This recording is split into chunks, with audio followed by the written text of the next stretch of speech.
প্রিয় এলাকাবাসী, দুঃখ ভারাক্রান্ত মন নিয়ে আজ আমি হাজির হয়েছি।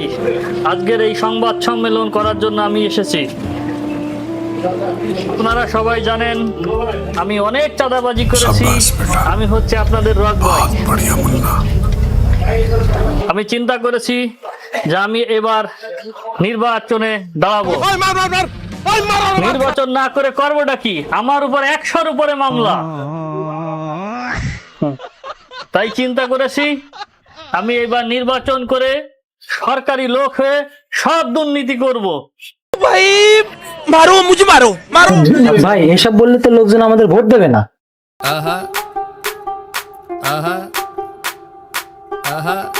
এই ভোট দেবে না রে মুহির কথা। টাকা 500 করে দিছিস, 6,000 লোকরে টাকা দিছিস। টাকা দিছিস না মাইরে খাইছিস? ভাই দিছি সবাই। তাহলে আমার ভোট বাড়ির পরেতে দৈরে আইনে দিয়াবো।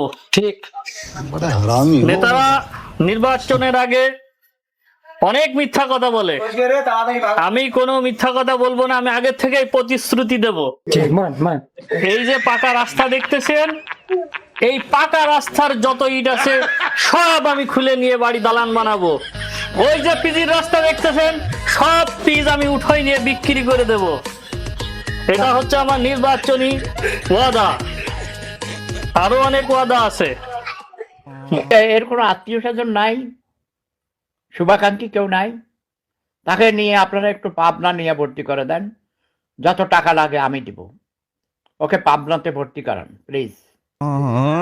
রিলিফের যত কার্ড আসবে, হোক বিধবা ভাতা, বয়স্ক ভাতা, ঈদের চাল, যত যা আছে সব মাইরে খাবো। একটাও আমি জনগণকে দেব না। আমি চিন্তা করেছি আমি পাশ করার পরে এই স্কুল কলেজের কোনো ছেলেমেয়ের আর লেখাপড়া করা লাগবে না। কেন লেখাপড়া করা লাগবে না সেটা পরে বলছি। এই স্কুল কলেজ আমি সব ভাড়া দেবো। ভাড়া দিয়ে সেখান থেকে অর্থ উপার্জন করে বাড়ি বাসায় বাসায় পৌঁছায় দেবো। যে সমস্ত ছেলেমেয়ে স্কুল কলেজে লেখাপড়া করে তারা কি করবে? লেখাপড়া শেষ করে 12-14 লক্ষ টাকা দিয়ে চাকরি করবে। কেন? তোমরা যে ভ্যান চালাবা, মাঠে কাজ করবা, তোমাদের আর কোনো লেখাপড়া করা লাগবে না। আর স্কুলগুলো কি করবেন? স্কুলগুলো আমি সব ভাড়া দিয়ে দেবো মানুষজনকে। ভাড়া দিয়ে সেখান থেকে অর্থ উপার্জন করব। ভাড়া দিয়ে যদি টাকা ইনকাম করতে পারি তাহলে তো আমার আর চাঁদাবাজি করা লাগবে না। আমার নামে 100-200 মামলা হবে না। ভাই আমাদের মার্কাটা বলে দেন। এইবার নির্বাচনে আমি চিন্তা করেছি আমার মার খাবে বাটাম। কেন আমার মার খাবে বাটাম? যারা আমারে ভোট না দেবে তাদের প্রত্যেকের পিঠি পড়বে বাটাম। সুন্দর। আরে সাংবাদিক, তোমাদের আমি স্পষ্ট বলে দিচ্ছি, ঠিকঠাক প্রচার না করলে তোমাদেরও কিন্তু এই বাটাম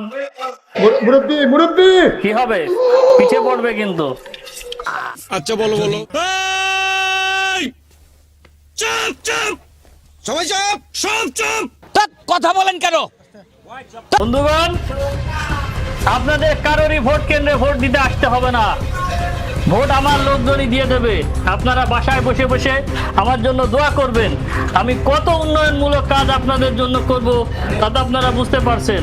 আর মার্কাটা কিন্তু বাটাম, এই বাটাম মার্কার ভোট কিন্তু আমার ছেলেপেলাই দিয়ে দেবে। টেনশনের কোনো কারণ নেই। আমার বাটাম মার্কার স্লোগান দাও।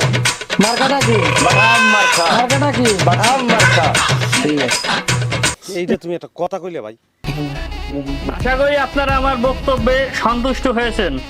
আর আপনারা সন্তুষ্ট না হলেও কিছু করার নেই, কারণ আমার মার্কাটা কি? বাটাম। বাটাম মার্কা। আমার মার্কাটা বাটাম, আপনারা মনে রাখবেন। আমি জানি আপনারা সন্তুষ্ট হয়েছেন। আমার আর বেশি বক্তব্য দেওয়ার কিন্তু সময় নেই। কথা বলে দিতে চাই, আমার নির্বাচন কেন্দ্রে কোনো আইন শৃঙ্খলা বাহিনীর দরকার নেই। যদি আইন শৃঙ্খলা বাহিনী লাগবে তাহলে আমি এত ক্যাডার পুষেছি কেন? তাদের হাতে এইরকম অস্ত্র দিয়েছি কেন? আমার নির্বাচনী কেন্দ্রে নিরাপত্তা দেওয়ার জন্য আমার ছেলেপেলেই যথেষ্ট। তাই মার্কাটা কি? বাটাম মার্কা। আমি সিল মাইরা দিমু, আর মুখে আমি মুইতা দিমু, আর মুখ। তোকে হতাশ হওয়ার কোনো দরকার নেই। নির্বাচনে তো দাঁড়াচ্ছে আমি একাই, পাস তো আমি করবানে। সংবাদ সম্মেলন করতে হয় তাই টাকা দিয়ে গোটা সাংবাদিক ভাড়া করে নিয়ে আইছি। সাংবাদিক, মার্কাটা কি? মার্কাটা কি ঠিক করে প্রচার করে, আর না হলে কিন্তু এই যে